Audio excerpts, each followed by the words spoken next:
এদিকে আসো, বার্ড দেখি আমরা, বার্ড দেখি ওই কোনো যেতে হবে না, বার্ড দেখে আসো, বার্ড দেখো, চলো বার্ড দেখো, এদিকে থাকো, ওঠো। বার্ড দেখো, দাঁড়িয়ে এখান থেকে বার্ড দেখো, বার্ড দেখা যাচ্ছে,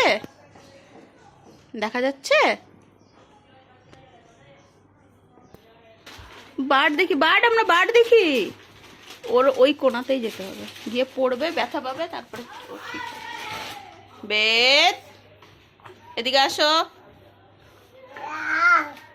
কি আবার, এদিকে আসো, বেশি ধমকানি শিখছে। আসো, এদিকে আসো, বাবা আসো। গুড মর্নিং, আমার আরেকটা নতুন ব্লগে সবাইকে স্বাগত, ওয়েলকাম টু অল।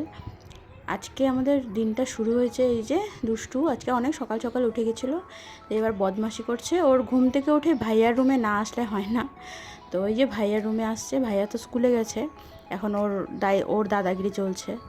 এবার পাপাকে দেখে সমানে পাপা পাপা পাপা, এবার পাপার কাছে গিয়ে ওখানে দুষ্টুমি। আর ওর এখন মানে ওর দুষ্টুমিটাই এরকম, খাটের কোনায় গিয়ে দাঁড়াবে, ওখান থেকে জাম্প করবে, আবার এই কোনায় আসবে, জানলা দিয়ে বার্ড দেখবে।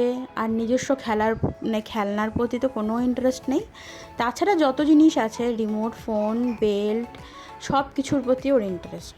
তো এখানে বান্টি ওর রেনকোটটা গুছাচ্ছে, ও ওটা নিয়ে খেলছে। আর এই যে এখানে উনি এখন খেলছে।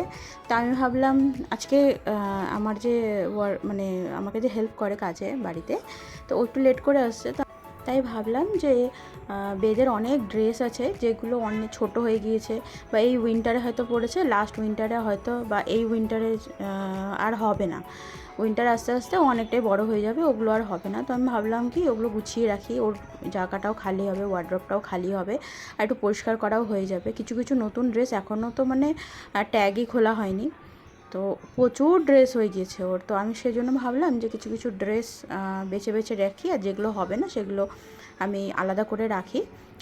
বান্টি একটা কাজে যায় চা পাতা বাগানের ওদিকটাতে, তো ওদিকে না অনেক ছোটো ছোটো বাচ্চা আছে যাদের মানে ড্রেসও ঠিক মতন পরানোর ওই নেই ওদের, বুঝতেই পারছো, ওরা পরাতে পারে না, কেমন কেমন ড্রেস পরিয়ে রাখে। বা অনেক বাচ্চা কাচ্চা দেখি রাস্তায় টাস্তায় বা এই ঘুরে বেড়ায়, তো ছোট ছোট ওদেরকেও সেজন্য ভাবছি আমি সব আলাদা করে রাখি, সবই করে দেবো, সব ওদেরকে দিয়ে দিব, ওরাও একটু পরতে পারবে। আর ওর বেশি দিনের তো ড্রেস না, ওর জাস্ট ওই 1-2 মাস করে পরছে, ছোট হয়ে গেছে ওরকমই ড্রেস। আমি খুব বেশি বড় বড় ড্রেস কিনি না ওর। এটা হচ্ছে বেদের ফার্স্ট ড্রেস, যেটা পরে ও নার্সিংহোম থেকে বাড়িতে এসেছিলো, যে আমার খুব ফেভারিট। এটা আমি রেখে দেবো, এটা আমি দিব না। ওর প্রথম 2-3টে ড্রেস আমি রেখেই দিয়েছি, শ্লোকেরও আছে, ওটাও আমি কাউকে দিইনি। ও এখন বড় হওয়ার পরে ওকে দেখাই, এই দেখ তুই কইটুকু ছিলি। আর এই যে মিটেন্স ওকে পরিয়ে রাখা হতো, আর এখন পরালে দেখো কিছুক্ষণের মধ্যে খুলে ছিঁড়ে একাকার করে দিবে। আগে ওকে মিটেন্স পরিয়ে না রাখলে নিজের মুখে নিজেই খামচে একদম শেষ করে দিত। এখন সে পরবে বাবা, তাহলে তো হয়েই গিয়েছে, এখনও চুড়িই পরতে চায় না। তো বেদের অনেক ড্রেস জমে গেছে, অনেক ছোট ছোট হয়ে গেছে। আমার তো দেখে অবাক লাগছে যে সেদিনকার পুচকি সেদিনকাই মনে হচ্ছে হলো, আর আজকে ওর ড্রেস ছোট হয়ে গেছে, আমাকে নতুন ড্রেস কিনতে হচ্ছে, বড় ড্রেস কিনতে হচ্ছে। ওর পুরনো ড্রেসগুলো এখন যখন দেখি কত ছোট, তখন মনে হয় যে এইটুকু ছিল, এত তাড়াতাড়ি বড় হয়ে গেল, এত তাড়াতাড়ি দিনগুলো চলে গেল।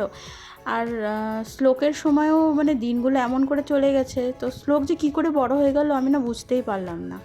সেজন্য আমিও চাইছি যে বেদের প্রত্যেকটা মুহূর্ত আমরা এনজয় করে নিই, কারণ বাচ্চারা দেখতে দেখতে বড় হয়ে যায়। আর এটা হচ্ছে আমি কিনেছিলাম ওকে ব্রেস্ট ফিডিংয়ের জন্য, কোথাও গিয়ে যদি করতে হয় তখনকার এটা খুব কাজে লাগতো। তো এখন তো আর লাগে না, একদম নতুনই ধরা পড়ে আছে একদম। আর হচ্ছে বেদের দিনগুলো, বেদ এত তাড়াতাড়ি বড় হয়ে গিয়েছে, এত তাড়াতাড়ি মানে আমরা না ঠিক বুঝতেই পারলাম না। শ্লোকেরটা যাও আমরা বুঝেছি, বেদের বড় হওয়াটা না আমরা 1 বছর হওয়া পর্যন্ত অ্যাটলিস্ট আমরা একদমই বুঝতে পারলাম না যে কোথা দিয়ে দিনগুলো গেল, ও কোথা দিয়ে বড় হয়ে গেল। তো যাই হোক, ওর ড্রেস ফ্রেস গুছাতে গুছাতে কত ছোট্টবেলাকার সব কিছু মনে পড়ছে। আর এটা হচ্ছে ওর ওয়ার্ড্রপটা, একটু মুছে নিচ্ছি, স্যানিটাইজ করে নিয়েছি। তো এটা হচ্ছে ওর 6 ষষ্ঠীর চুড়িগুলো, এগুলো আমি রেখে দিয়েছি এখানে, শ্লোকেরটাও আছে। আর এগুলো যেটা দেখছো এটা আমাদের কোকোপুরি করেছিল, ও উঠে ওখানে কামড়ে শেষ করে দিয়েছে। আর রান্না বলতে মা আজকে কচুর শাক পাঠিয়েছে, আর আমি ভাবছি এই মোচাগুলো করব। এগুলো হচ্ছে পাহাড়ি মোচা, এগুলো আমার বাবা যেখানেই পায় নিয়ে আসবেই। আর খেতে না খুবই টেস্টি হয়, মানে নর্মাল যে মোচা হয় ওর থেকে একদম অন্যরকমই খেতে হয়, আর খুবই টেস্টি হয়, মানে ওটার থেকে না অনেকটাই টেস্টি, তুমি যদি মশলাপাতিও না দাও তাও টেস্টি।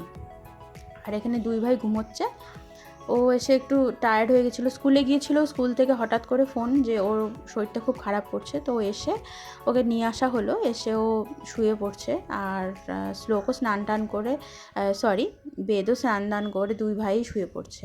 তো আমি ভাবলাম এই টাইমের মধ্যে আমি রান্নাটাও কমপ্লিট করে নিই, যতক্ষণ ঘুমোচ্ছে ততক্ষণ শান্তি, উঠলেই তো আবার হল্লাগাড়ি শুরু হয়ে যাবে। তো আমি মোচাগুলোকে কেটে এটাকে একটু সেদ্ধ করে নিলে হয়, বাট এটা না ওই সামান্য মোচা থেকে অনেক তাড়াতাড়ি সেদ্ধ হয়ে যায়। ডান্স ডান্স ডান্স করে দাও, গান বন্ধ হয়ে গেল। এই dance dance dance dance dance dance dance dance dance dance, পাগলা বুড়া পাগলা বুড়া পাগলা বুড়া পাগলা বুড়া, মিউজিক বাজাচ্ছে আবার। এই পাগলা বুড়া ডান্স করে দাও তো মামা, পাগলা বুড়া টিঙ্কি টিঙ্গি।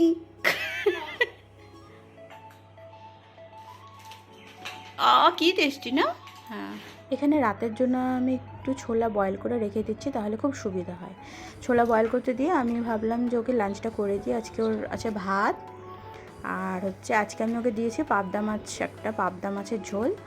আর পাবদা মাছের ঝোলের মধ্যে আমি ওর জন্য মিষ্টি আলুটা আমি রেগুলারই ওকে একটু দেওয়ার চেষ্টা করি, আর মিষ্টি কুমড়া আছে, এমনি আলু আছে, গাজর আছে, জাস্ট স্টু টাইপের হালকা করে করি। আমি যখন ডাক্তারকে বলেছিলাম যে ওকে আমি কী কী মাছ দিতে পারবো, তখন ডাক্তার বলেছিল যে কোনো নরম মাছই দিতে পারবে, আর স্পেশালি এই যে পাবদা মাছ এগুলোতে আসলে কাটা কম থাকে, তো এগুলো খাওয়াতে সুবিধা হয়। তো ওকে আমি রুই কাতলও দিই, যেগুলো পেটির পিসটা থাকে ওগুলো আমি দিই। আর এই ঝোলটা দিয়ে আমি ভাতটা এখন চটকে ঘি দিয়ে মেখে তারপরে ঝোলটা দিয়ে মেখে নেব। ও আবার বেশি চটকানো ভাত খেতে চায় না।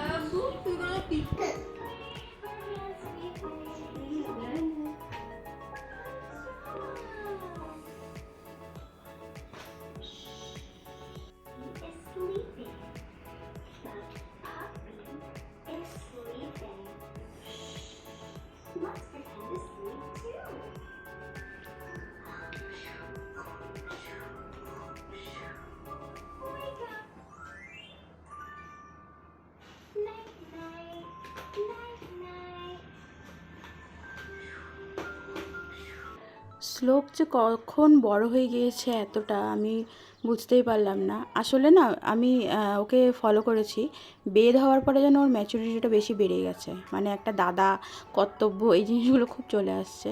ভাইকে সামলানো, ভাইকে দেখে রাখা, কোনটাতে ওর ব্যথা লাগবে, কোনটা খেলে ওর অসুবিধা হবে, ও আমাকে এখন শেখায়।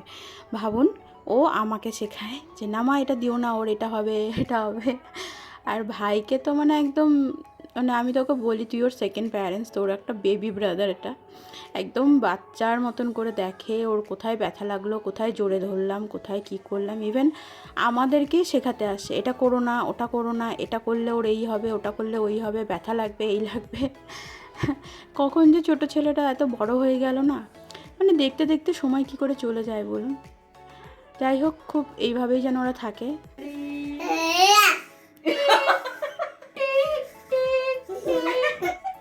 ঘোড়াগাড়ি ঘোড়াগাড়ি ঘোড়াগাড়ি কম্পাস, ঘোড়াগাড়ি টিক টিক টিক টিক, ঘোড়াগাড়ি ঘোড়াগাড়ি। প্রতিদিন ওর এই দাদার সাথে এই বদমাশি না করে ঘুম তো আসবেই না। যাই হোক, ওরা যেন এইভাবেই বড় হয়, এইভাবেই থাকে, আপনারা আশীর্বাদ করবেন।